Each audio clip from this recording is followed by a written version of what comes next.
Hello and welcome to the show. Listen, we've got a great show planned for you. This is the beginning of season 6, and I am excited because we have some great guests, especially today. So, as I was thinking about what this season meant to me, it means being grateful. So many times we don't take time to say we're grateful or we're thankful for family, for friends, for jobs, for opportunities. And this is the time for us to say that. And so I'm going to dedicate this is my season of being grateful. So what are you grateful about today?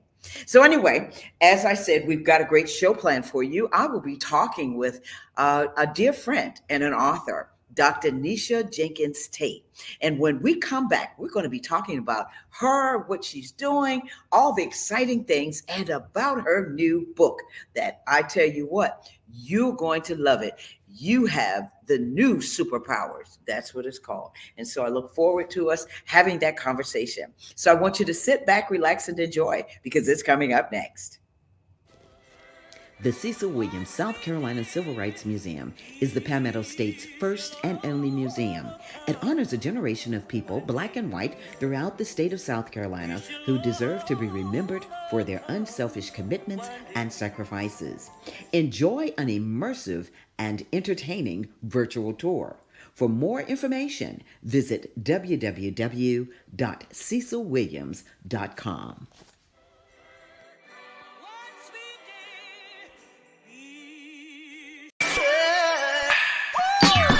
Hello, everybody. It's Finkley of The Michael Finkley Show, and you're watching Gold right now. Why? You're watching The Tammy Show. Stay tuned.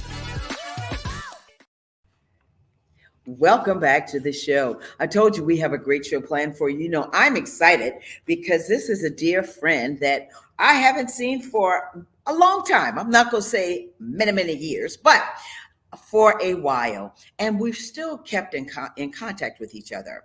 And so it gives me great pleasure to tell you about our special guest. She's an author, a philosopher, a collective trauma and personal growth consultant.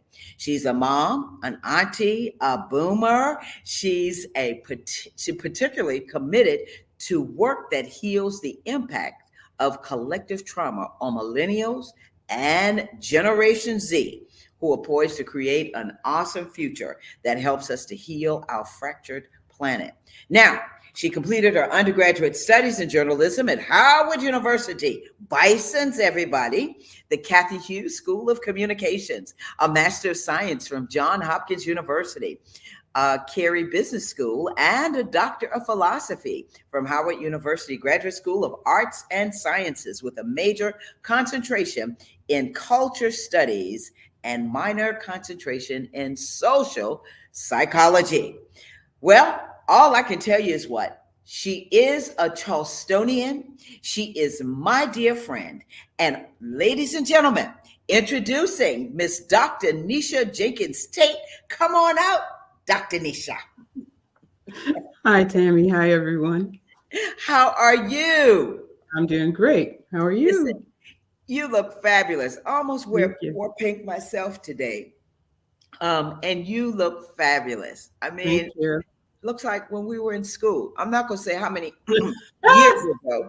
That's about 5 years ago. Yeah, that's it. Nowadays. You look fabulous. So thank you so much for being on this show.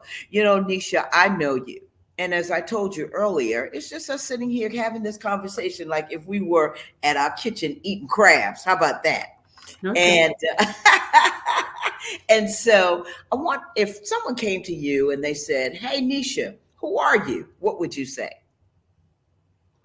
I would say, well, here in Charleston, I graduated from Burke High School. So I'm a local homegrown girl. And what I'm doing now, though, in terms of my calling and my profession is as a writer and as a collective trauma healer with a particular focus on millennials and Gen Zs, as you mentioned. So millennials are, of course, people who were born somewhere between 1981 and 1996. Mm-hmm. And then Gen Zs are from 1997 to 2012. So it's that age range from 12 to 42. So I Mhm. have a particular affection for them because I feel they've experienced a lot of collective trauma over the past couple of decades. And I didn't see a whole lot out there that is encouraging to them or that understands it. And so that's why I have a particular interest in that group. And so when we talk about collective trauma, Mhm. give us a definition of what collective trauma really is. So, if we think of trauma from an individual perspective, it's anything that happens in your life that kind of changes your perspective, changes your worldview, changes how you navigate through your life. So, collective trauma is when there is something on a grand scale that impacts a community, a generation, a country, a group of people, but it is so traumatic that it shapes our worldview and it shapes our perspective of the future. And Mhm. so in the book, what I did was I spoke with a lot of millennials, Gen Zs, and this came out of a conversation actually with my millennial son, Mhm. Khalil. I have three sons, Khalil, Zuri, and Malik. Khalil and I used to have what we called Super Soul Saturdays to take off on Oprah's thing during the COVID pandemic. And one day he said, Mom, remember that book you started writing when you graduated with your doctorate? Whatever happened to that? And I was like, kind of lost interest in it. He said, Mom, you have to write that book because we need it. And I was like, what do you mean we need it? And he said, our generation needs it, Mom. It's just so much stress. It's just so much anxiety. And, seems like we get a bad rap. And I just feel that's the kind of book we need now. Yeah. So I, started back on that journey of writing that book, which was kind of the whole basis of my dissertation back in the day. And so that's how, this book evolved into that. So Right. collective trauma, what the book does is identify like 16 events that Mhm. talking with the various millennials, things that they said impacted their worldview. So there were things like the shootings in the classroom, 6-year-olds being shot up in the classroom, okay, for however age they were. There was like, of course, 9/11 for the millennials. There was like the George Floyd situation where one human being is leaning on another human being's neck for 9 minutes until he Mm. dies. You can't be human and experience that and not be changed.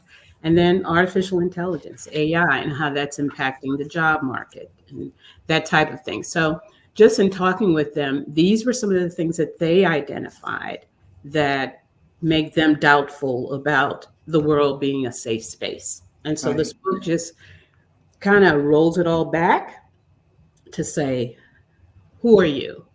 Who did God put you here to be? And focus on that. So even though the book is dedicated to millennials and Gen Zs, anyone can benefit from it. Oh, I think parents would benefit from it as well. The thing is, yeah. I think they get a bad rap. We judge them pretty harshly without the context of, okay, this is the world that we left for them to be raised in. And so these are the things that are influencing them. But I Yeah. also believe they are a hope for the future. Yeah. And I enjoyed reading the book, and thank you so much. You made sure I got this book and had enough time to read it. And what I loved about it was the worksheets that you're able to read the chapters, but as you're reading, you're able to go back and you can put them together by going through the worksheets. And I was like, okay, this is cool. I was like, okay, go ahead, Niche. You did that. And it gave me such a perspective, even about myself, because of, you say, collective trauma. Well, that's all of us now. We still in the Gen Z millennial age, but you know what I'm saying. Yeah. It gave me the opportunity to look at myself, to tend to my body and my mind and my heart, my soul, all of the things that you talk about, and how you built that framework. And so I was interested in, and I'm interested in asking you, what do you think is your favorite part while you were writing? What was your favorite part about writing this? So my favorite part about writing the book was what I felt was fulfilling my purpose and my calling. So it's a calling that I had 20 years ago when I did my doctorate, and then I kind of freaked out about it, like, oh, this is getting too deep. And when you're in an academic setting, the writing just wasn't anything I thought anyone could relate to. So writing the book, though, because my son kind of charged me with it, and then after I talked with more millennials and Gen Zs, just casually, I'm like, okay, this is really a thing. There is really a need to have a voice out there. So I think the greatest part for me, the challenge and also the opportunity, was to put it into a framework that anybody could relate to, and also to try and use a voice that was the same voice I would use with my sons. And because my son kind of warned me, he says, Mom, don't be too judgmental. Don't be too long-winded. Don't do, the whole list of things. And I'm like, okay, I got to be myself to some degree, but I hear you. So he was like, don't lecture, just try and get the information out there. So that was an opportunity to lean into that, to listen to them, and without lecturing, also to just share opportunities and life experiences that I've had on the planet. And I feel that that is part of fulfilling my purpose. Oh, wow. And it really is fulfilling. As I said, I love the way you have the framework and the way you broke it down. And as I thought about body, mind, my body, my mind, my heart, and my soul, that chapter right there, that just did it for me. What's your favorite chapter? So, favorite chapter. Yeah, so there's a chapter in there that says, do your God thing. And basically what the chapter outlines is that, we have natural talents we're born with. We have callings, and our callings can vary throughout life, right? But ultimately, we were put on earth for a purpose. And then also, if you never know your purpose, if you don't yet have the courage to pursue your calling, if you haven't evolved your talents, you can still just be a decent human being. And so doing your God thing kind of embraces all of that, being your highest self, being your best self. And so I really like that chapter. But leading up to that chapter, of course, are the things that you mentioned, the framework, right? So as the book goes, the first thing it does is say, we're all this, body, mind, heart, and soul, but we tend to lean into one quadrant more than the other, right? So we might be more comfortable as a body person, a mind person, a heart person, a soul person. And if you are, then start with that quadrant. Be the strongest you can in that quadrant. So strengthen your strengths. And then to become that whole person that you were born as, that you're trying to get back to, probably, then evolve in all the other quadrants. So it kind of leads up to that.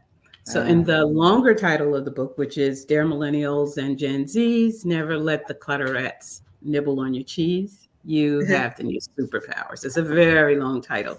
But the clutter rats that it speaks to are our self-sabotaging habits. What are the things that you repeatedly do in life that kind of keep you from achieving your goals, serving your purpose, kind of undermining yourself? So that's also an important chapter in there, because it asks that we go through and do an inventory, which is sometimes hard. Like, okay, what things do we need to work on?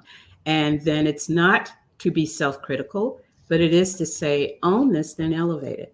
Yes, that's right. So that's right. The example I like to give of that is kind of like, if you know that you are stubborn, which can be a negative trait, elevate that and make it determined. So you're determined to meet your goals. You're determined to pursue your purpose. My clutter rat, big one for me. I mean, because I ask people to identify 5 to 10 of them, but one of mine is procrastination. I kind of, wait till the last minute, whatever. I think about it. I tend to be a mind person, so I stick with them in my head a lot, processing. But one day my son had me screaming because he was trying to get me to exercise. He says, Mom, you're procrastinating. Look at you. You got to dust the nightstand. You got to straighten the rug. You're looking at the fan like you want to go up there and dust it. He says, Mom, you're procrastinating. Just do it. And it made me laugh so that now every time I procrastinate, I think about that. I'm like, Oh, wow. you know what I mean? Yeah, So for me, yeah. it was like optimism, humor, and just self-assurance kind of helped me to deal with that procrastinating aspect. And so that's kind of how the book guides the reader. Like, what are your clutter rats? Okay, now how are you going to handle them? That's right. And yeah. Wow, wow. Well, Dr. Nisha, we're going to take a break and then we're going to come back and we're going to talk about the superpowers. I want to get it because people are going to say, well, what's she talking about superpowers? Y'all haven't talked about superpowers yet. So I want to know what the superpowers are. So we're going to come back from a commercial break and we're going to do that. Okay. All right. Okay. Folks, we'll be right back.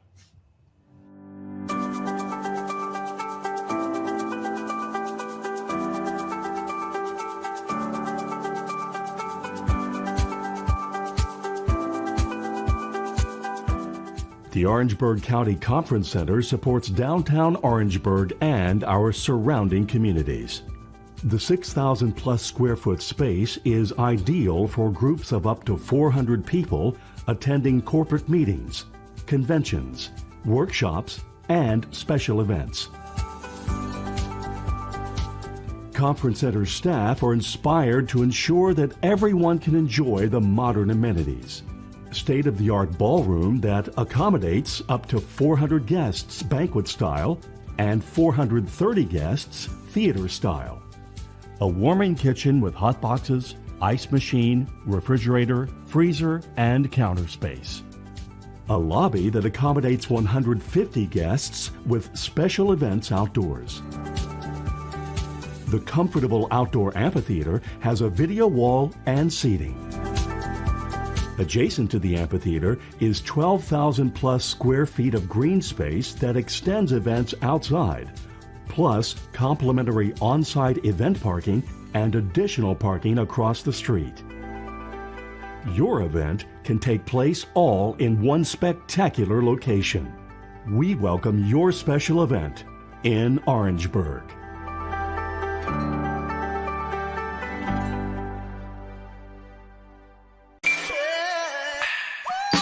Stay tuned. You are now watching The Tammy Show. This is Roger Gas.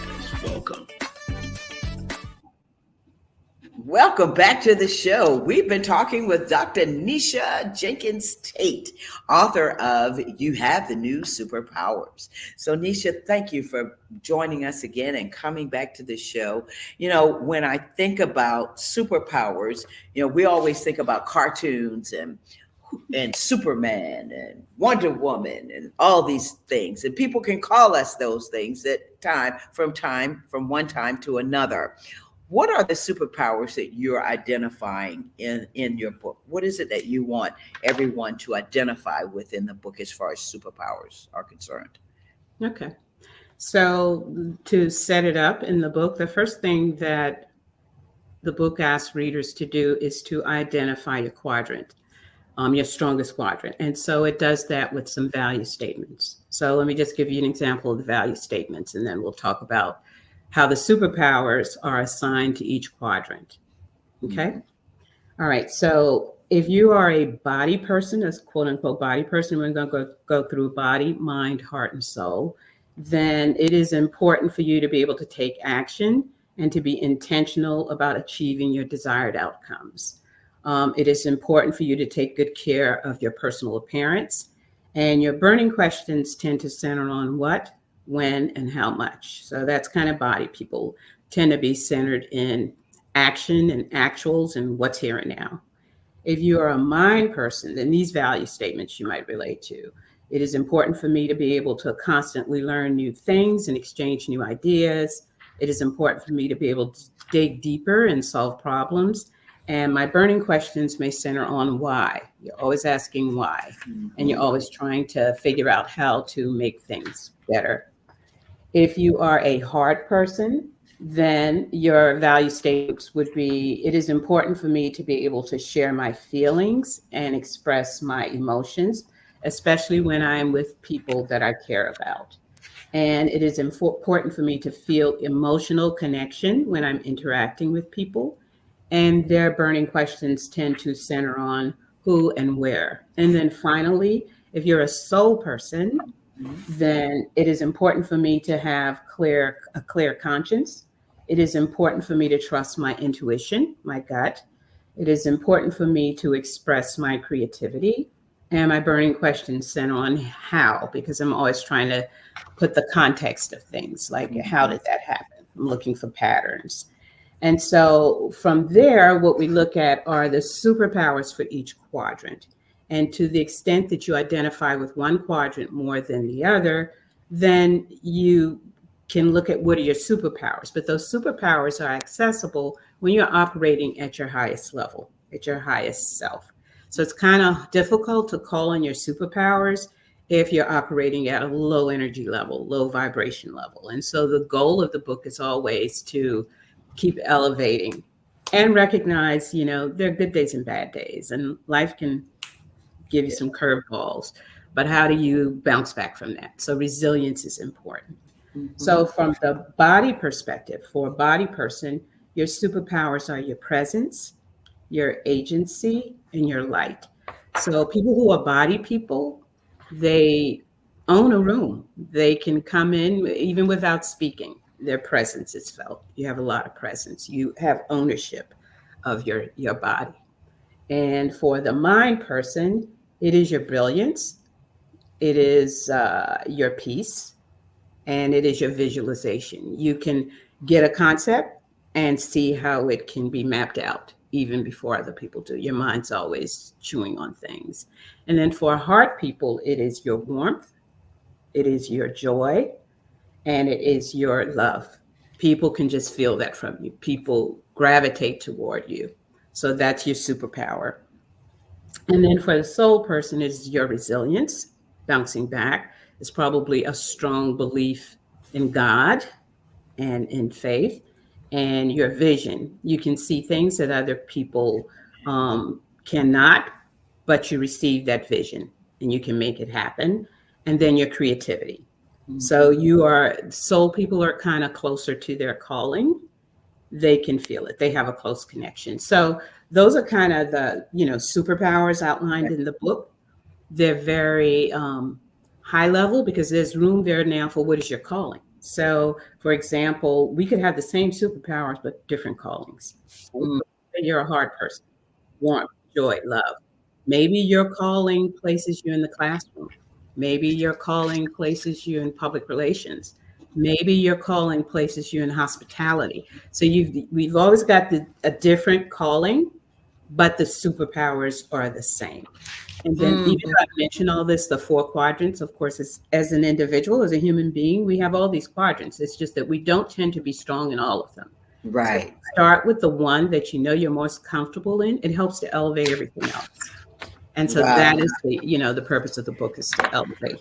And then your purpose in life kind of spawns out of that as well. Right. And when you talk about, as you're talking about elevating, you have the chapter where you talk about the elevators connecting to the mind and soul, the mind and the heart. I love that because it gave me the opportunity to say, okay, if I'm connecting my mind and my soul together, then how does that look for my body and my heart? It really, as I said, for me, and being a Gen Z, it really helped me determine some of the questions that I've been asking.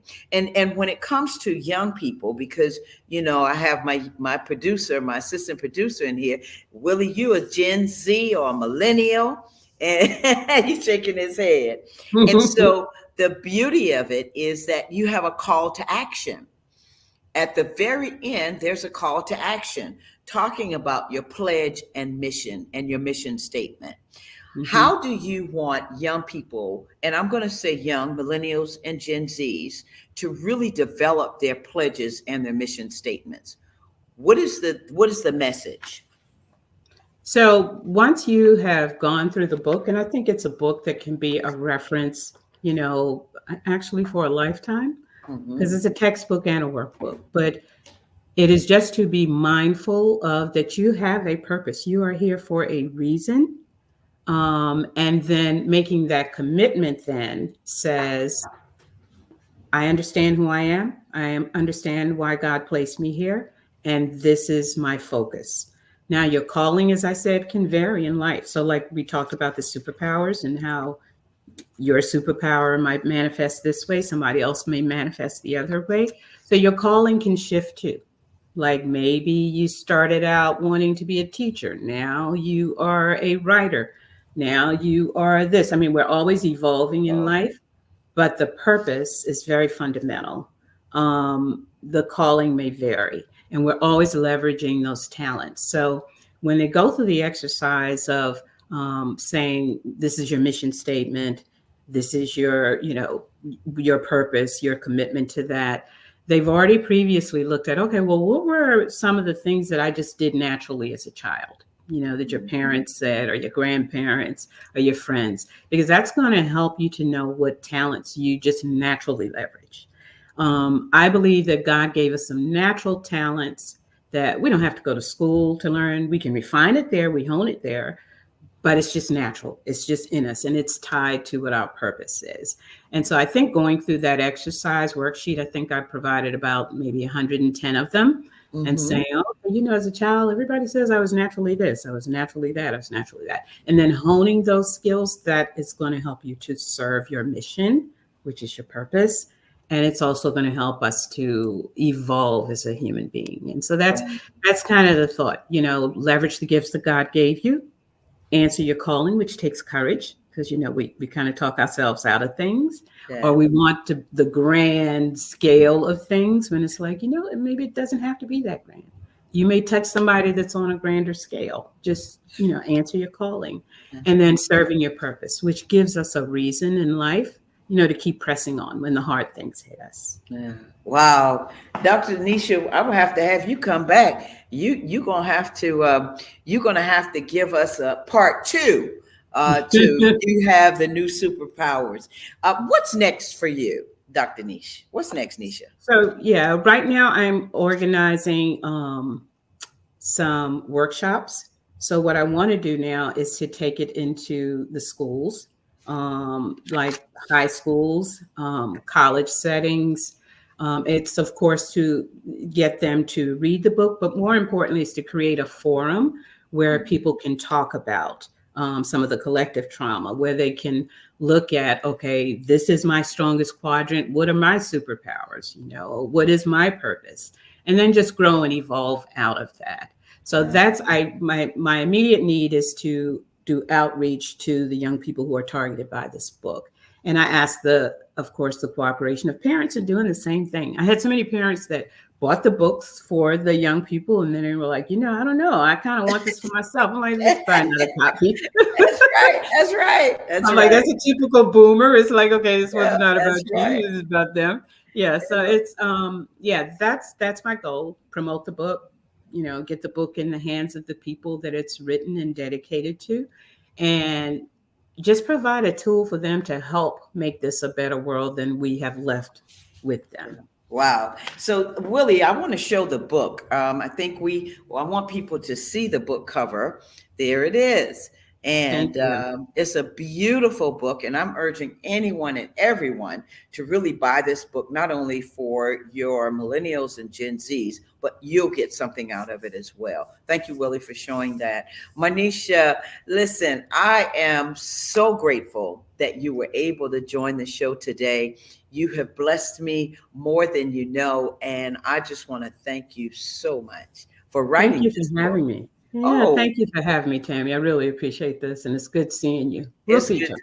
Yes, we will. Yeah. We're going to see Yeah. each other. We have to do lunch, as they say, or brunch, as they say, when I come to Right. town. Yes, And ma'am. thank you, Willie, too. Thank you. Yeah, yeah. Thank you. Well, listen, last thing I always ask my guests are what are three words that describe you? 3 words that describe me. Evolving child. This is 4, but of God. Evolving child of God. I am just constantly trying to grow, be better than I was yesterday. Mhm. I think that, so much of what we do is based on these external hierarchies, like higher in social, higher in class, caste, race, when we really should focus on what's higher within yourself. And That's it. so that is my mission, is to convey that message and also to live it. Yeah. Wow. That's what we all need to do. And so thank you, thank you, thank you. And on that note, I want to thank you so much, Marnishia. Dr. Nisha Jenkins-Tate. Thank you, Thank you for Tammy. joining the show. Thank I you. love you much. Love you too. Okay. All right. Thank you. Bye bye. Bye-bye. Listen, you heard it right here, Dr. Nisha Jenkins-Tate. Okay, you've got to go get this book. Okay, I've got the book here with me. Now, this is backwards, but it is You Have the New Superpowers. Dear millennials and Gen Zs, never let the clutter rats nibble on your cheese. You have the new superpowers. All right. And so I want you to pick up the book, pick it up. And Willie, let's show all of her handles so that folks will be able to go to the website. You have the new superpowers2.com. And I think she has a social media page as well. And so, but we know that you can go to the website and purchase the book, right? Okay.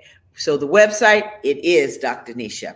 Everybody go to the website, www.youhavethenewsuperpowers2.com. Again, thank you so much, Dr. Nisha Jenkins-Tate. Love you. And you've got to go out and get the book. Well, I tell you what, as she's beginning season number 6. We're beginning on a high note. What's your purpose? Okay, I'm going to ask you that. What's your purpose? So I want to thank you for tuning in to the show. We're going to have a great guest next week. I want you to join us next week again at 7 p.m. And I want to thank my producers, Alicia, and my assistant producer, Mr. Willie. And we want to thank him for being on the show, being with us. Please subscribe to the Tammy TV show. That's the Tammy TV show YouTube channel.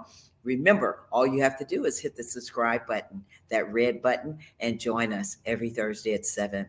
Let us remember to be a blessing to somebody today and every day. Remember, you've got to pick up the phone and you've got to call somebody and say, how are you doing today? Whether you love them or not, I'm telling you, do that now. Life is too short. Remember, we've got a lot to be grateful for. So until the next time, take care of yourself. Bye-bye.